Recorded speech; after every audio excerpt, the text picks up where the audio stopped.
அப்துல்லா மற்றும் பொறுமையின் கதை. அப்துல்லா ஒரு சிறிய பாலைவன கிராமத்தில் வாழ்ந்த ஒரு கனிவான இளைஞன். அவர் தனது தந்தையின் பேரீச்சம்பழத் தோட்டத்தில் கடுமையாக உழைத்தார்.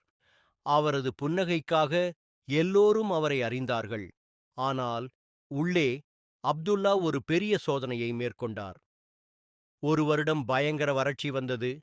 மரங்கள் காய்ந்து தண்ணீர் பற்றாக்குறையாக இருந்தது. மேலும் பல குடும்பங்கள் நல்ல நிலத்தை தேடி கிராமத்தை விட்டு வெளியேறினர். அப்துல்லாவின் குடும்பம் போராடியது. அவர்கள் மிகக் குறைந்த அளவு உணவைக் கொண்டிருந்தனர். சில சமயங்களில் அவர்கள் பசியுடன் தூங்கினர். அவனுடைய தங்கை ஒரு நாள் இரவு, அல்லாஹ் நம்மை ஏன் இவ்வளவு சோதிக்கிறான்? ஏன் எங்களிடம் எதுவும் இல்லை என்று அழுதாள்.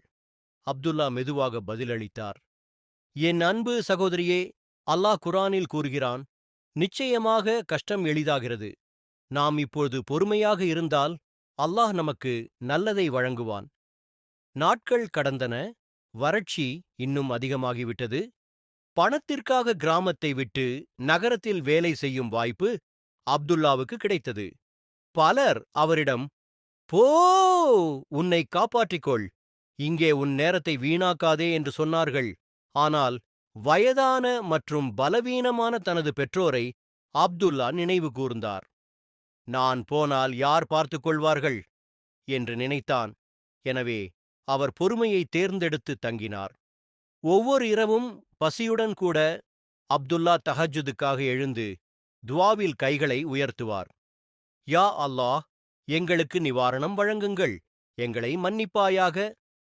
பல மாத சிரமத்திற்கு பிறகு ஒரு இரவு பாலைவனத்தின் மீது கடும் மேகங்கள் கூடின.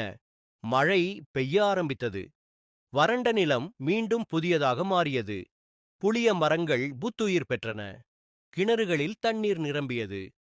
முழு கிராமமும் மகிழ்ச்சியடைந்தது. ஆனால் மக்கள் எதையாவது கவனித்தனர். பேரீச்சம்பழங்களுடன் பூத்த முதல் மரம் அப்துல்லாவின் பண்ணையில் இருந்து வந்தது. அவருடைய பொறுமையும் நம்பிக்கையும் அவருடைய குடும்பத்தை காப்பாற்றியது மட்டுமின்றி முழு சமூகத்திற்கும் ஆசீர்வாதங்களை கொண்டு வந்தது.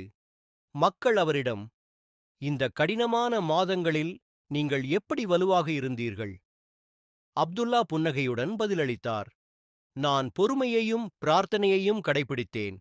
அல்லாஹ் தனது அடியார்களை ஒருபோதும் மறப்பதில்லை. ஒழுக்கம். கஷ்டத்தின் போது பொறுமை வீணாகாது. நாம் அல்லாவை நம்பி உறுதியுடன் இருக்கும்போது நாம் நினைத்துப் பார்க்க முடியாத வகையில் அவர் நமக்கு வெகுமதி அளிக்கிறான்.